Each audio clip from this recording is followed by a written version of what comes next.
Bonjour tout le monde et bienvenue au domaine Benjamin Passot. Aujourd'hui, je suis très content de vous recevoir. Pour faire cette annonce, je suis au marché de Saint-Priest, à côté de la 2e arrondissement lyonnais, pour vous recevoir au marché de Noël de midi à 21h, aujourd'hui, demain et après-demain, donc ce week-end. N'hésitez pas à venir très nombreux, je pourrais vous faire déguster les produits à bonne température et ainsi vous faire découvrir les produits du domaine. Petite question, petit sujet, est-ce que au jour d'aujourd'hui, en 2022 et bientôt 2023, je peux espérer créer mon domaine viticole? La réponse est oui. Vous pouvez le faire. Bien entendu, ça demande un peu de conscience, de réflexion et d'argent. Évidemment, un domaine viticole coûte beaucoup d'argent à créer, beaucoup de temps à développer pour au final une répercussion au niveau des rentrées assez tardive. Ça prend un peu de temps, tout est long, mais c'est un art qui demande du temps. On ne crée pas une bouteille de vin comme on crée, on va dire, un bonnet. Vous prenez un bonnet, vous le créez, vous faites de la couture, dans la journée, il peut être fait. Une bouteille de vin va vous prendre entre 18 et 28 mois. Il faut prendre en considération l'élevage en fût ou l'élevage en cuve qui va faire que le temps doit faire son action sur le vin et vous n'avez pas d'autre solution. Plus la culture de la vigne qui se fait sur une année, plus une année d'élevage en fût pour vendre une bouteille 18 mois après. Bien entendu, si vous souhaitez créer votre domaine, il y a des formations et j'insiste sur le mot, allez faire une formation. Ne créez pas votre domaine sans avoir de connaissances techniques, onologiques. Vous risquez d'aller droit dans le mur et si les choses évoluent comme elles sont en train de se passer au jour d'aujourd'hui, certains vins peut-être à la mode ne se l'auront plus demain. Il faut faire attention aux modes. Les modes sont évolutives, tout comme les marchés. Important, du coup, voilà, faites une formation, comme moi j'ai pu faire, un BPEA ou une formation BTS Vitiono.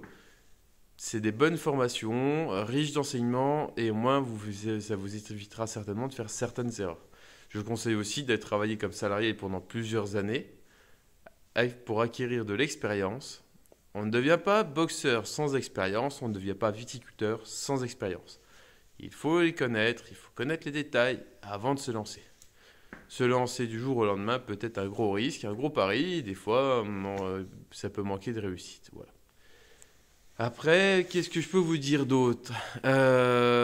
Oui, la région du Beaujolais, exemple, est une région qui est propice à l'accueil des jeunes ou moins jeunes ou plus anciens voilà, qui souhaitent s'installer. Au jour d'aujourd'hui, on a un gros flux de départ à la retraite et peu de personnes qui viennent en face. Bien entendu, ce n'est pas la seule région de France. Les régions du sud de la France, les régions de la Loire, les régions d'Alsace cherchent aussi des jeunes et des nouveaux projets de viticulteurs pour reprendre les exploitations. C'est important, c'est une grosse filiale française. Après, cependant, une région reste un peu un produit d'exception et compliqué à obtenir, c'est la région de Bourgogne. J'étais natif de là-bas, j'en suis parti parce que c'était trop compliqué.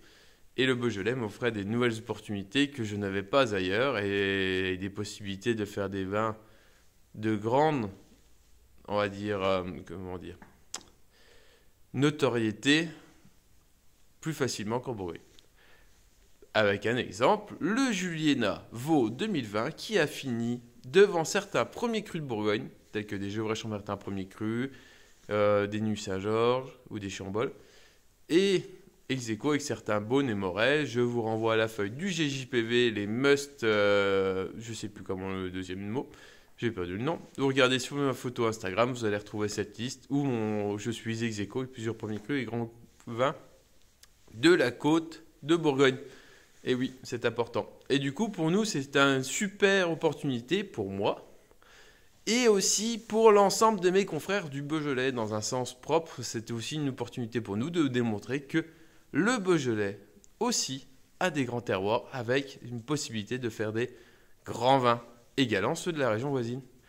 C'est plutôt sympa et ça peut que nous aider en fait à démontrer que en fait, les dossiers de futurs premiers crus ont des possibilités. Ça fait aussi partie du projet d'installation de pouvoir aider localement sa région à se développer. Tout seul, on est un viticulteur. Ensemble, nous sommes un terroir. Il ne faut pas l'oublier.